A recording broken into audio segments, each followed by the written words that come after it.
할렐루야.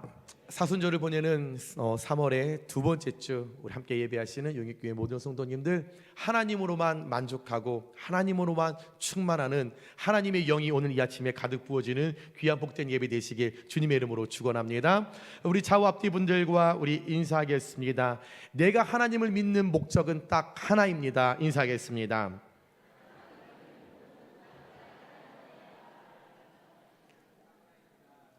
다시 한번 인사할까요? 그 목적은 하나님의 영광입니다. 인사하겠습니다.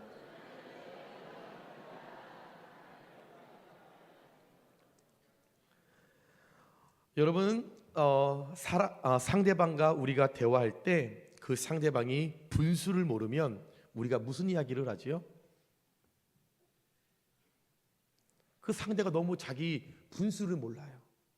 그럼 우리가 보통 무슨 이야기를 합니까? 힌트는 소시가 있습니다. 소시. 너 자신을 알라. 여러분, 너 자신을 알라. 크노티 세아우톤입니다. 크노티 세아우톤. 이 문장은 소크라테스가 말한 것으로 알려졌지만 사실은 소크라테스의 말이 아닙니다.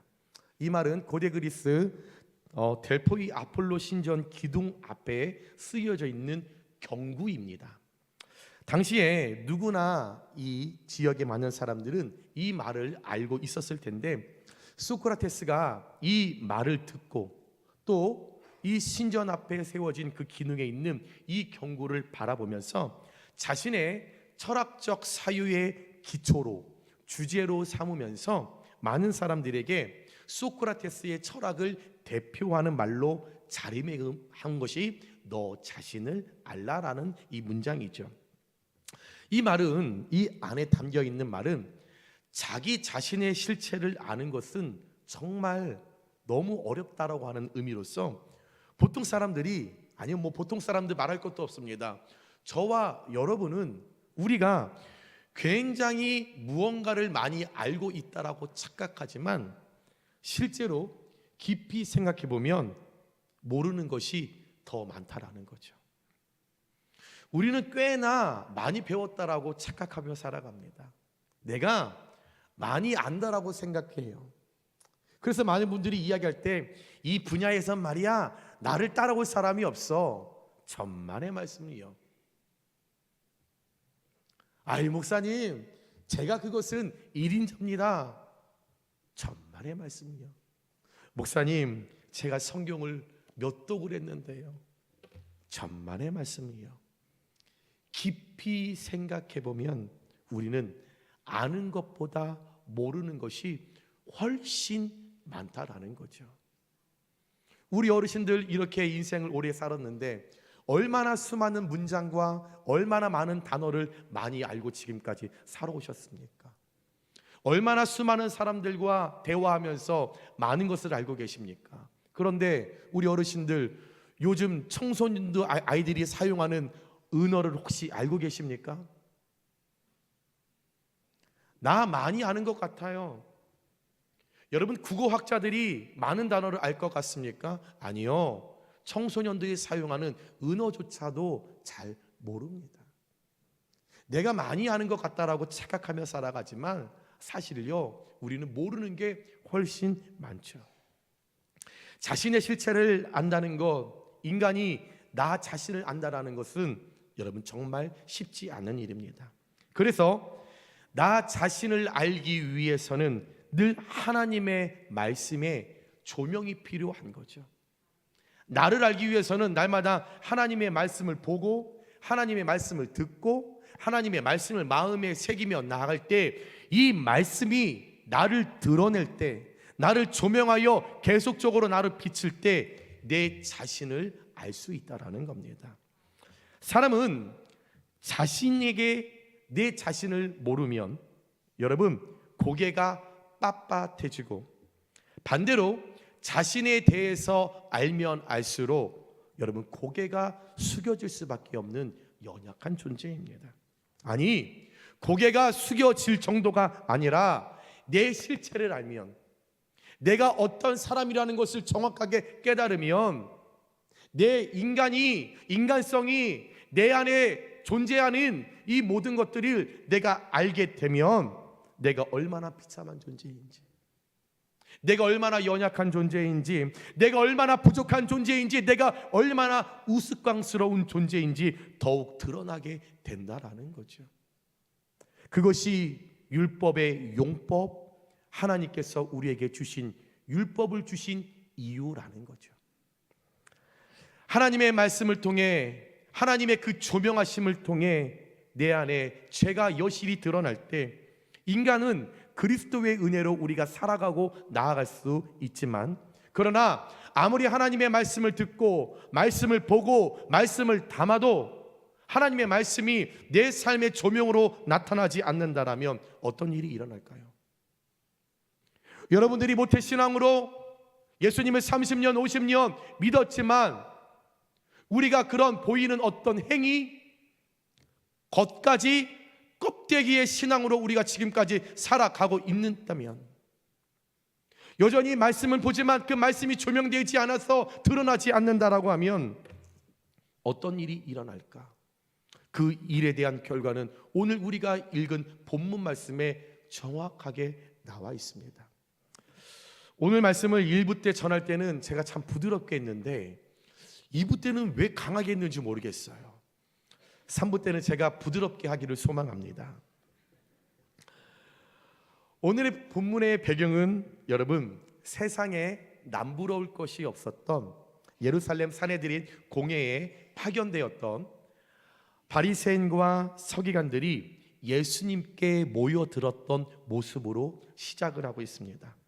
먼저 우리가 오늘 이 말씀을 여러분 묵상할 때 제일 먼저 떠올려야 하는 것이 왜 바리새인과 서기관들이 예수님께 모여들었는가, 여기에 대한 의문점을 먼저 가져야 되는 거죠. 말씀을 그냥 보는 것이 아니라 말씀을 볼 때마다 오늘 왜 바리새인과 서기관들이 전혀 나와 상관이 없고 사실 우리에게 눈에 가시가 되는 그 예수에게 왜 오늘 모여들었을까? 오늘 이들이 예수님께 모여든 것, 여러분, 예수님에 대해서 알고 싶어서 몰려들었을까요?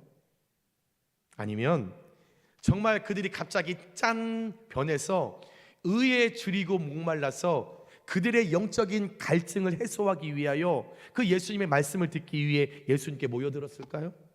아니면 단지 어떤 호기심, 어떤 궁금함으로 예수님께 모였을까요? 아니면 자신들의 지위나 자신들이 누리고 있는 이 자리를 혹시 저 예수가 넘보고 있지 않을까라고 하는 그 두려움에 그를 대적하기 위하여 예수 앞에 오늘 그들이 모여서 예수님을 비판하는 모습을 보이고 있을까요? 오늘 그들이 모인 이유는 딱 2절의 말씀이죠. 함께 고백할까요? 시작. 그의 제자 중 몇 사람이 부정한 손, 곧 씻지 아니한 손으로 떡 먹는 것을 보았더라. 바리새인들과 서기관들은 자신들의 영향력에 손상이 가해지는 그 예수님을 평소에 고운 눈으로 바라보지 않았습니다.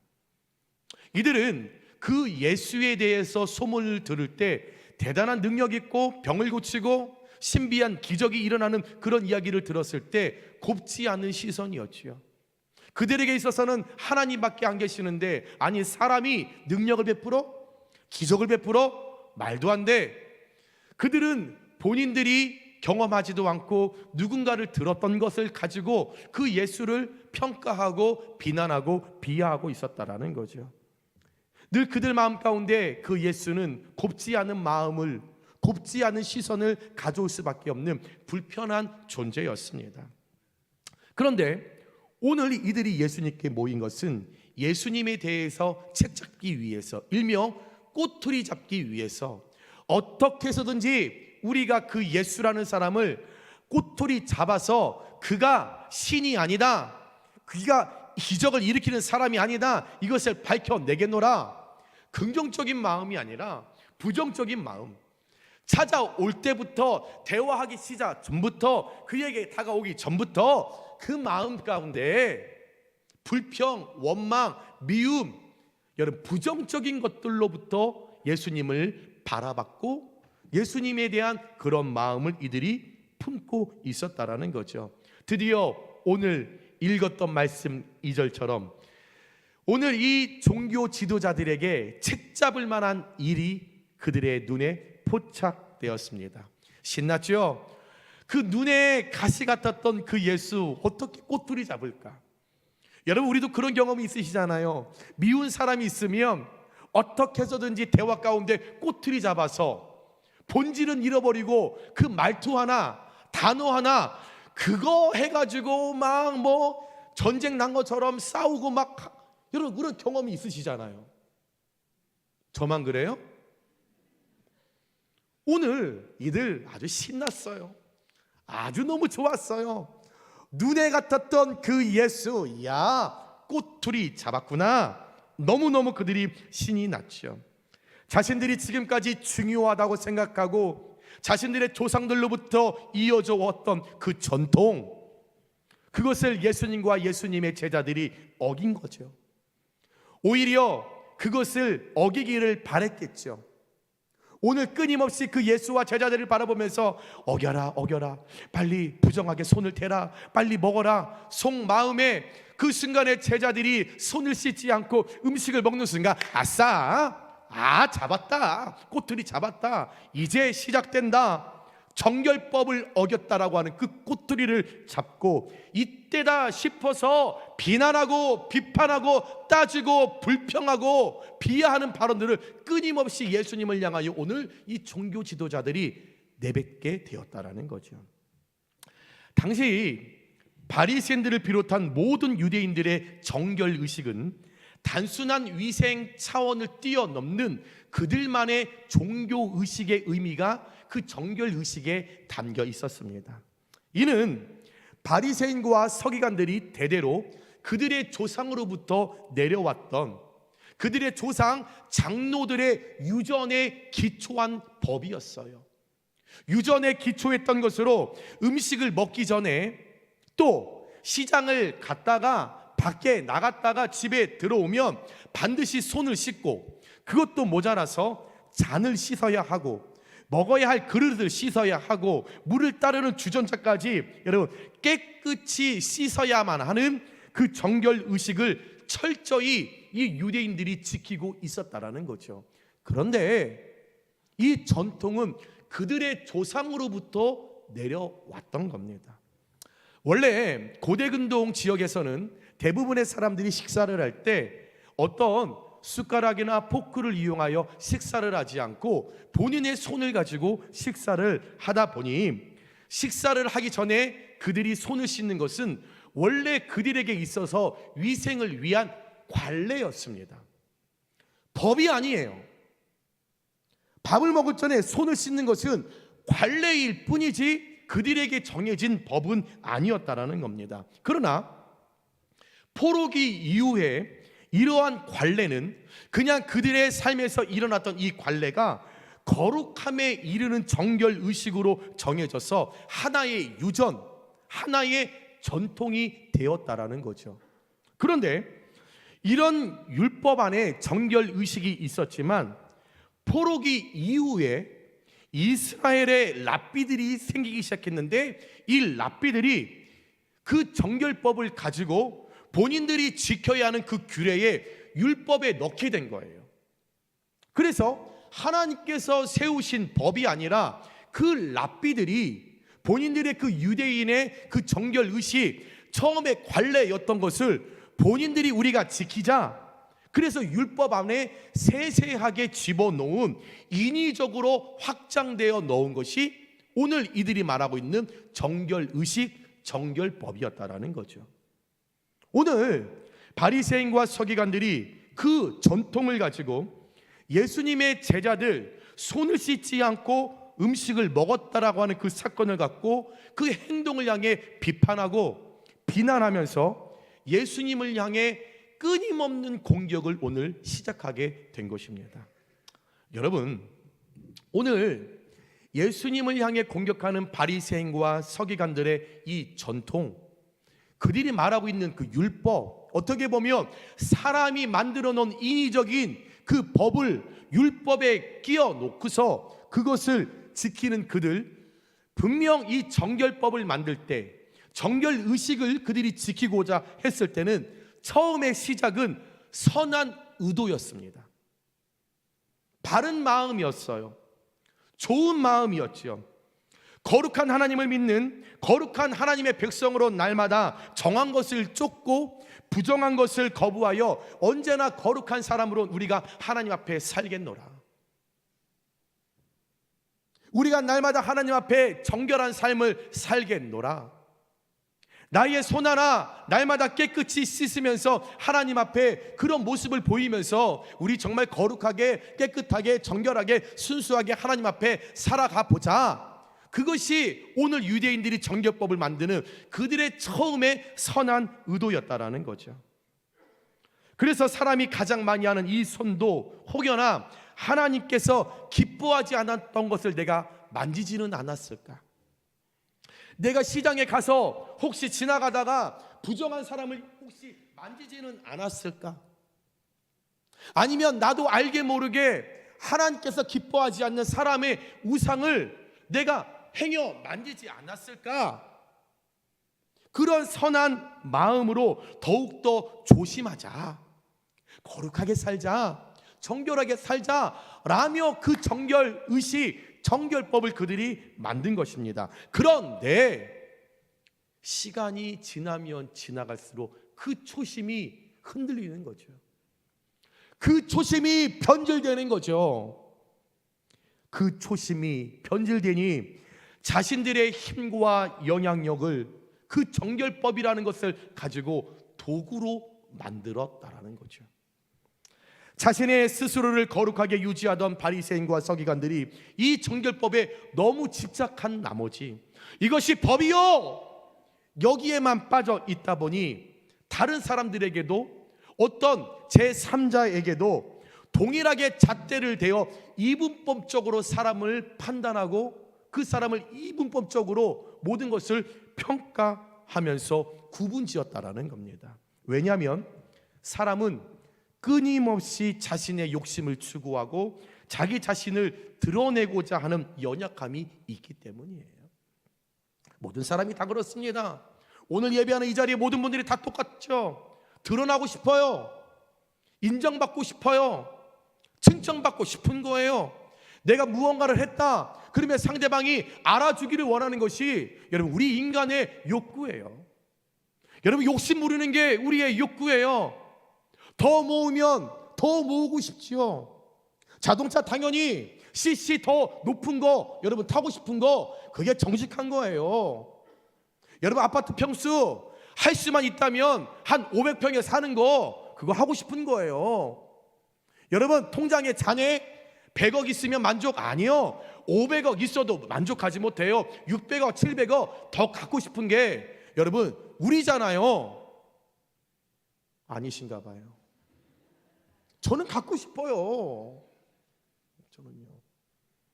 저는요 정말 500평 한번 살아보고 싶어요. 어떤 기분인지. 여러분 사람은 연약해요. 인정받고 싶고 드러나고 싶고 계속적으로 욕심을 추구하는 것이 여러분 우리잖아요. 아니요 우리가 아니라 나잖아요. 그래서 이 전통 정결법을 잘 지키는 자들은 매우 거룩한 것에 대한 자랑과 자부심과 그 감사를 하나님 앞에 올렸고 그러지 못하는 자들에 대해서는 이 종교 지도자들 너무나 쉽게 부정하고 너희들은 죄를 저질렀어 정죄하고 비난하고 비하했다라는 거죠. 그러나 여러분 경건은 외적 행위가 아니라 내면의 거룩에서 시작되는 것이 경건입니다. 여러분 우리가 경건 말하는데 여러분 솔직히 우리 한번 말씀해 보실까요? 여러분들이 늘 교회 안에서 누군가를 평가할 때 저 집사님 경건해, 저 집사님, 저 권사님, 저 장로님 경건해. 경건의 기준이 무엇입니까? 행위 아니세요? 100% 여러분들이 말하는 경건은 행위입니다. 저 권사님 새벽기도 안 빠지고 360일 나오며 저 권사님 경건해. 저 권사님 성경을 1년에 8독을 한대 경건해. 저 권사님 52주 빠지지 않고 교회에서 봉사해 경건해. 여러분 죄송하지만 경건은 외적 행위가 아닙니다. 진정한 경건은 내 내면에서 그 거룩에서 시작이 되는 거죠. 여러분 새벽기도 365일 빠지지 않는 권사님 바깥에서는 일수하는지 누가 알아요?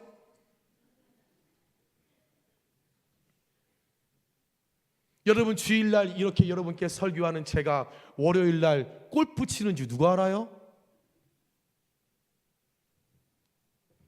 여러분 제가 점백하는지 누가 알아요? 여러분 경건은 내 시선에 머물러 있는 외적인 행위가 아니라 내 속사람 내면에서 시작되는 거룩을 통해 나타나는 것이 경건인 줄 믿습니다. 그래서 예수님은요 마가복음 8장 34절에 자기를 부인하고 자기 십자가를 지고 나를 따를 것이니라. 나를 부인하는 거지요. 누가복음 9장 23절에 자기를 부인하고 날마다 부인이 뭡니까? 내 안의 속사람을 내 안을 내면을 거룩하기 위하여 나 자신을 부정하는 거예요. 부인하는 거예요. 언제요? 날마다 365일 52주만 하는 것이 아니라 주일만 나와서 나를 부정하고 부인하는 것이 아니라 날마다 나의 삶 속에 내가 십자가에 나를 못 박으면서 내가 죽을 때에 내 내면 안에 그 거룩이 시작된다라는 거죠. 초심을 잃지 않기 위해, 변질되지 않기 위해, 본질에서 벗어나지 않기 위해 믿는 자들은 날마다 자신을 부정하고 십자가에 자신을 못 박아야 할 줄 믿습니다. 예수님의 제자들이 오늘 그 제자들의 그 모습을 꼬투리 잡아서 예수님을 공격하는 지도자들을 향해 오늘 예수님이 무엇라 말씀하십니까? 오늘 그들에게 8절에 너희가 하나님의 계명은 버리고 사람의 전통을 지키느니라.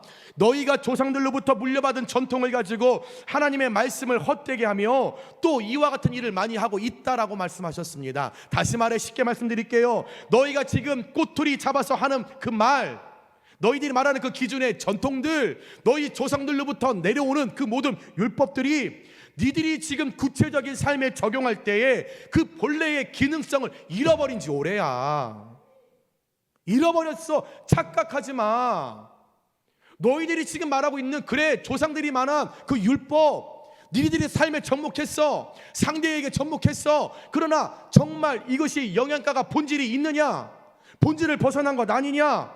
오히려 삶을 구속시키는 수단으로 그 율법이 사용되는 것 아니냐?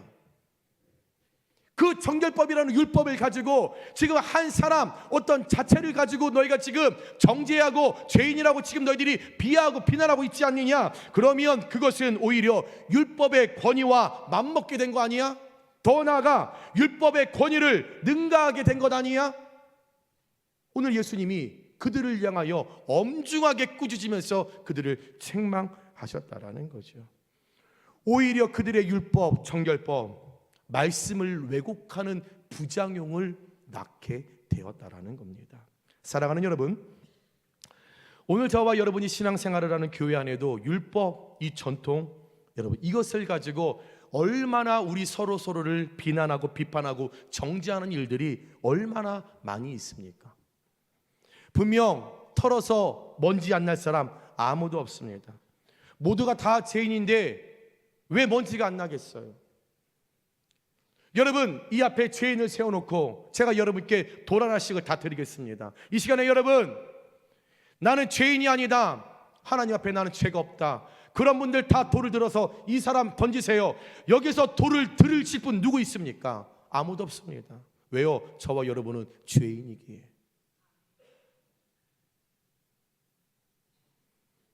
우리 털어서 먼지 누가 안 나겠습니까? 그런데 누구를 우리가 정죄하고 누구를 판단하고 누구를 비난하고 비판하는 일들을 왜 교회 안에서 하나님 살아계시는데 서슴없이 왜 우리는 그런 일들을 하고 계십니까? 하나님 살아계시는데 왜 여러분들 입술을 함부로 왜 여러분들 다른 사람을 향해서 왜 말씀을 함부로 하십니까?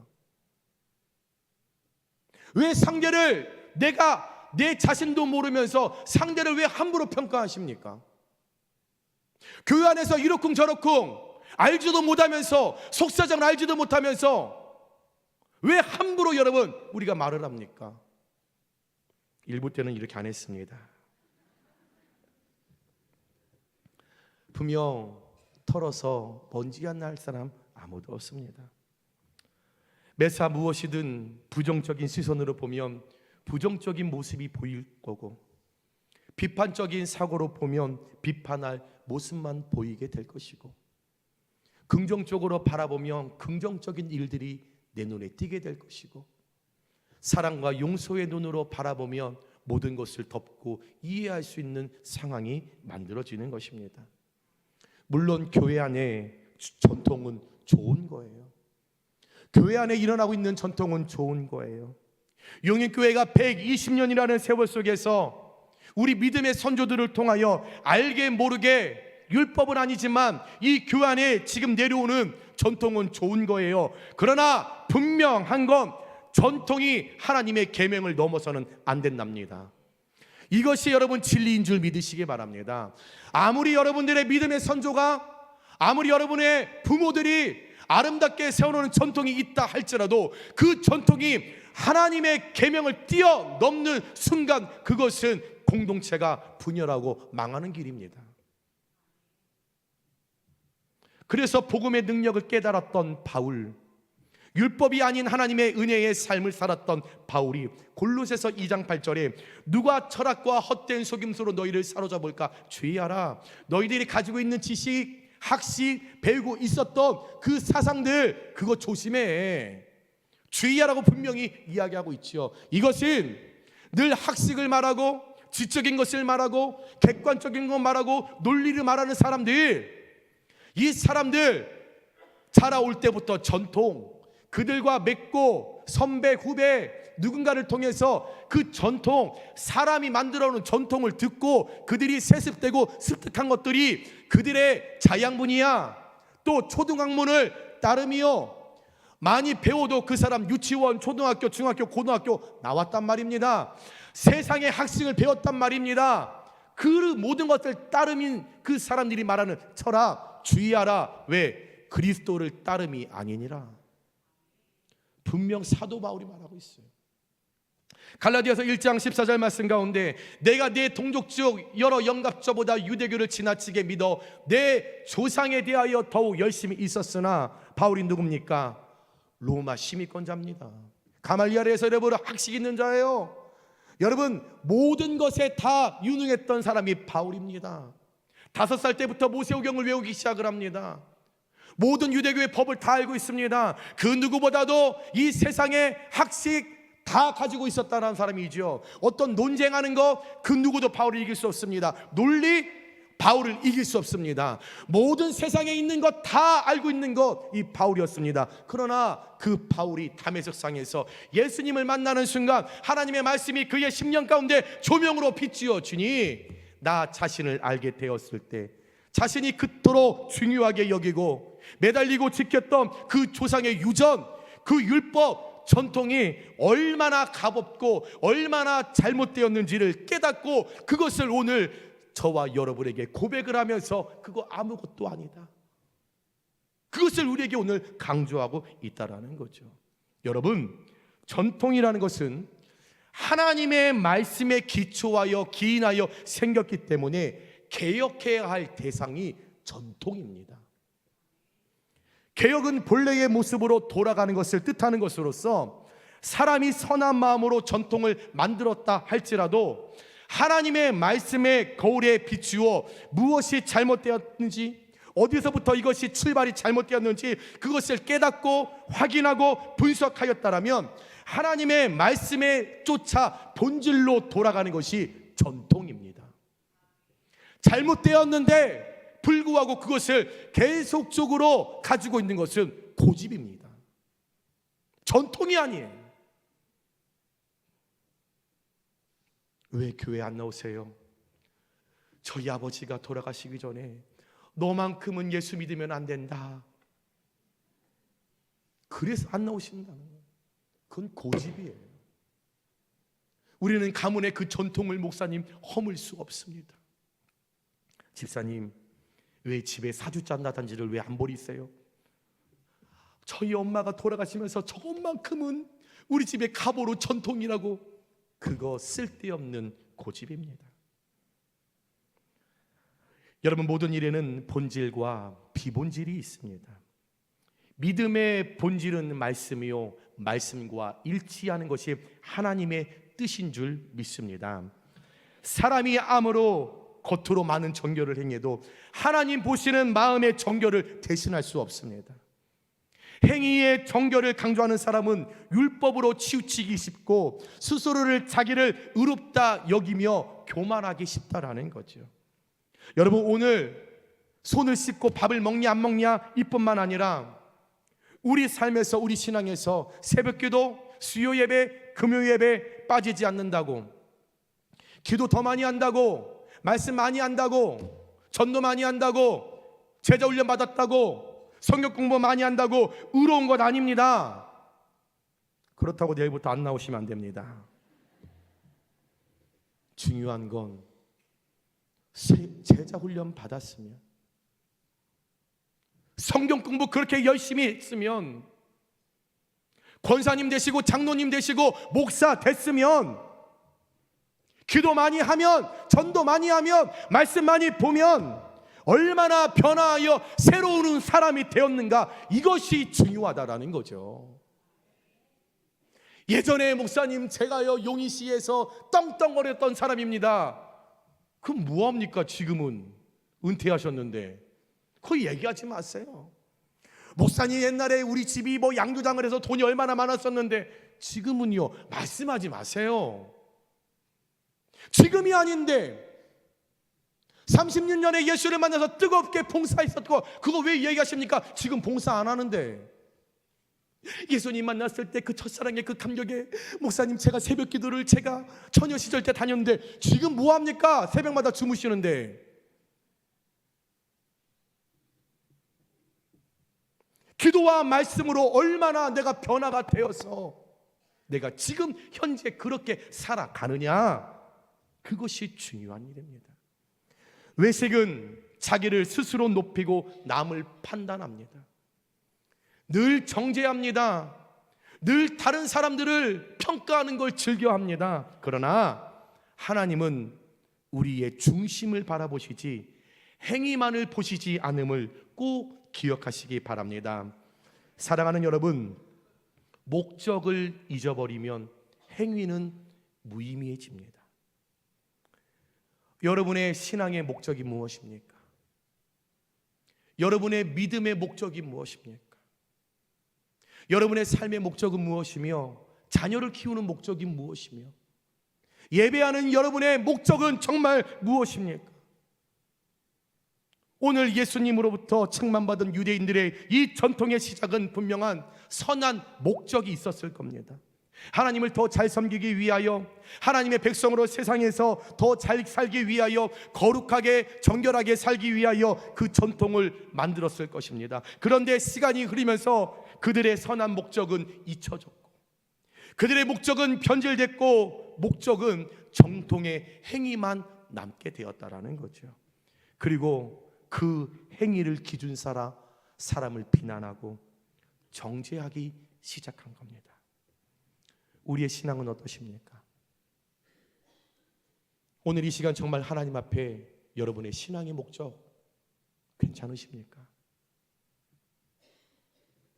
여러분의 믿음 불꽃 같은 눈동자로 지키시는 하나님 앞에 괜찮으십니까? 여러분의 예배의 지금 이 자세와 이 모습과 내 마음 하나님 앞에 정결하십니까? 혹시 예수님을 향해 공격하다가 오히려 책망받은 종교 지도자들처럼 목적은 잊어버린 채 신앙의 행위에만 매달리고 있지 않으십니까? 또 그 행위를 기준 삼아 335원 모여서 손가락질하는데 함께 합세하여 손가락질하고 비난하고 정죄하는데 거기에 가담하고 있지는 않으십니까? 사순절을 보내고 있습니다. 이번 한 주 정말 내 자신을 돌아보며 너 자신을 알라. 내 신앙 내 믿음을 한번 돌아보며 주님 앞에 나의 신앙의 분명한 목적이 무엇인지, 여러분이 예배하는 목적이 무엇인지 여러분 깊이 한 주간 동안 생각하고 묵상하시면서 나의 신앙의, 나의 믿음의, 나의 삶의 목적을 다시 한번 구체화하며 세워나가는 저와 여러분 되시길 주님의 이름으로 축원합니다. 말씀을 정리합니다. 사람의 전통을 지키던 오늘 종교 지도자들은 종교적인 열심과 자기 만족으로 신앙생활을 하고 있었습니다. 종교적인 의로는 결코 거룩에 이를 수 없습니다.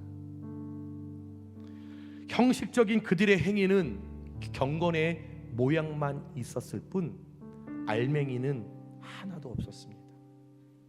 여러분, 죄송하지만 내 신앙이 이와 같지 않은지는 돌아보셔야 합니다. 여러분, 현재 집사님으로, 권사님으로, 안수집사로, 장로님으로, 목회자로 살아가시는데 여러분, 이 행위에 머물러 있지는 않으십니까? 곁에 있는 분들을 평가할 때 행위로 평가하고 있지는 않으십니까?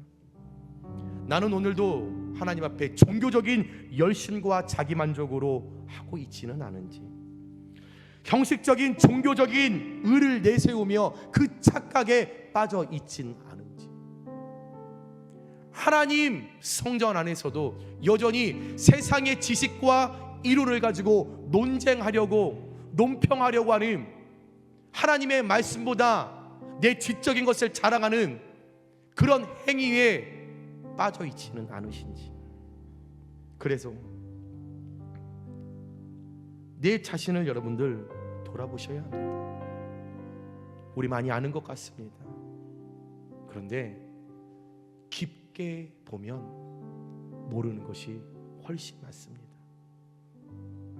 내 신앙, 내 믿음, 나 건강한 줄 아는데 깊이 보시면 그렇지 않을 수 있습니다. 모태 신앙이셔도요, 예수님 30년 50년 믿으셨어도요, 내 믿음이 목적이 다른 방향으로 있을 수 있습니다.